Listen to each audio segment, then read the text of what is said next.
Tuesday is the red letter day in the Prime Minister's diary right now, the second reading of this Rwanda bill. He desperately needs it to pass, and he wants it to pass very comfortably through the House of Commons to make sure that the House of Lords doesn't take its signal from a rebellion there to delay the bill and tamper with it. But there's a bigger threat than that. It only takes 29 Tory MPs to vote against the bill, and it is sunk. Now, Rishi Sunak today is saying it's not an issue of confidence, this bill. He doesn't resign if that vote is lost. But if you lose a bill of this magnitude, having parked so much of your reputation on it, then you don't survive very long afterwards, is the normal rule of politics. Even if he did win that vote comfortably, though, the mood is so febrile amongst Tory MPs that there could be a vote of no confidence. That requires 53 Tory MPs, not so far round the corner. There could be a rebellion at another stage in the bill. Things are in a very testy state in the Tory party. Rishi Sunak at his press conference today looked like a man who knew that and really didn't like it. Rishi Sunak used to boast he'd calmed down politics after the turmoil of Liz Truss's premiership.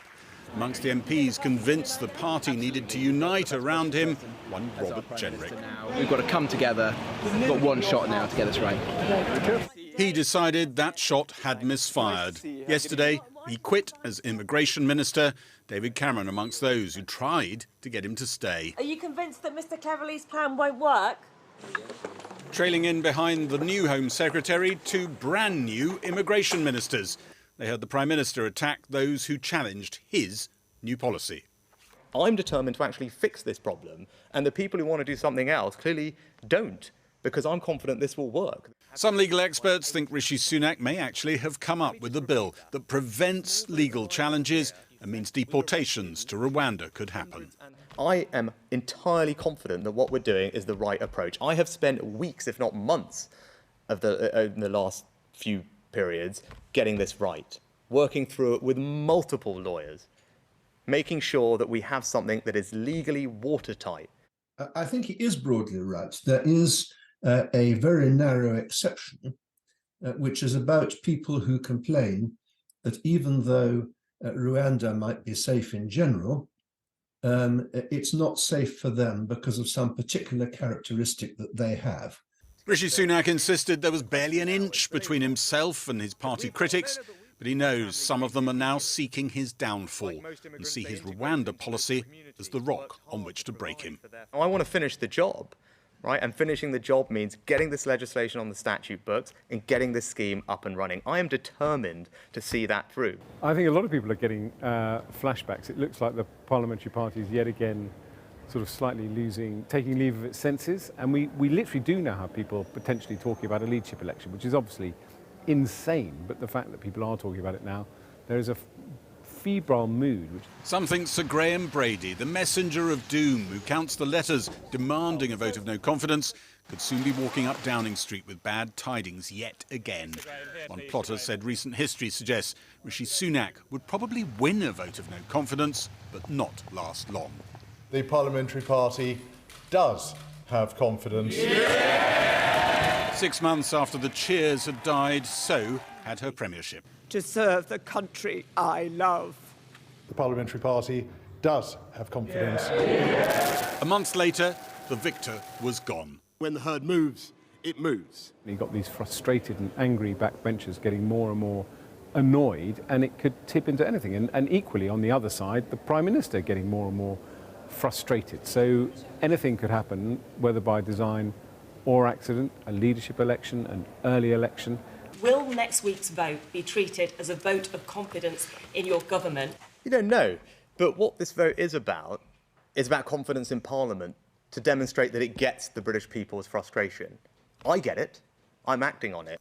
Hamstrung by a party that is divided and sulphurous, and over the coming days pondering whether it's truly ready for more of the turmoil that's helped to bring it so low in the polls. Well, earlier I spoke to the former Solicitor General, Lord Edward Garnier, who's given informal legal advice on Rwanda to the moderate One Nation wing of the Conservative Party. I started by asking him if lawyers were stopping the so-called will of the people by blocking that bill. lawyers apply the law. They make arguments based on the law and the evidence, and the courts deal with them. This bill is designed to extract the courts out of the system, but it doesn't solve the problem. The problem is a political and a diplomatic problem, not a legal problem. I suppose you could say that the government is making it a legal problem by removing lawyers and removing the court's ability to arbitrate on these matters out of the system, so that the matter is now entirely decided by the government and government ministers. I'll come back to the politics in just a moment, but will that work? Well, Parliament can do what it likes. It can pass an act of Parliament which says that cats are dogs, but I don't know that that solves the underlying problem. Cats aren't dogs, and the evidence tends to suggest that they're not. This bill, on its face, says that Rwanda is deemed to be a safe place, or is a safe place, and nobody could argue with that. Well, that's fine within the context of the jurisdiction of the United Kingdom, but that doesn't stop anybody from taking their complaint to the European Court. Well, except it does give ministers the power to ignore some judgments from Strasbourg, doesn't it? It gives them the power to ignore some judgments within the English system, but it doesn't disapply the treaty obligations that we have under the European Convention. Well, then Suella Braverman is right, is she? That, you know, in order to settle this once and for all, the UK would need to withdraw from the convention. Well, first of all, he's got to get this Act of Parliament passed. It's going to take him some while. It's not going to get an easy ride in the House of Commons, but he has a majority. And it's going to get a less easy ride in the House of Lords, where the government does not have a majority as against all other parties. You said the government could call a cat a dog. Is that what this bill does? It just says a cat is a dog, and that's that? But it goes a bit further than that. It says not only is a cat a dog, but nobody can challenge the assertion that a cat is a dog, even though, in brackets, plainly a dog and a cat are not the same. I mean, you're in the House of Lords, so you will get a chance to scrutinise this legislation. So have you got any better ideas for the Prime Minister? Well, first of all, I think we need to double down and think how best we can deal with the practical problem of preventing people coming across in boats. But bear in mind, the numbers of people coming across in boats as compared to the total number of immigrants is tiny.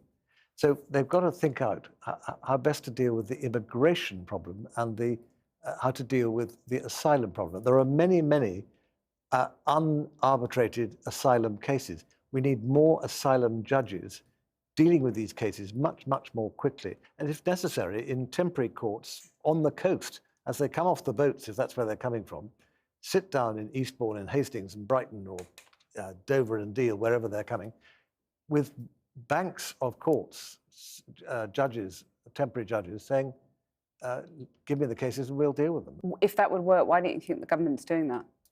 I have absolutely no idea. Perhaps they don't find it politically attractive.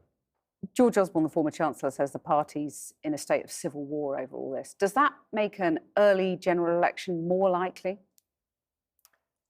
Or less likely? Well, which do you think? I mean, there's a political impasse which will only be exacerbated by the Commons and the Lords tussling over this for months on end. I suspect that it will delay the election, not accelerate it, because you don't want to go into a general election with everyone fighting like, to use the expression, cats or dogs. Lord Garnier, thanks very much.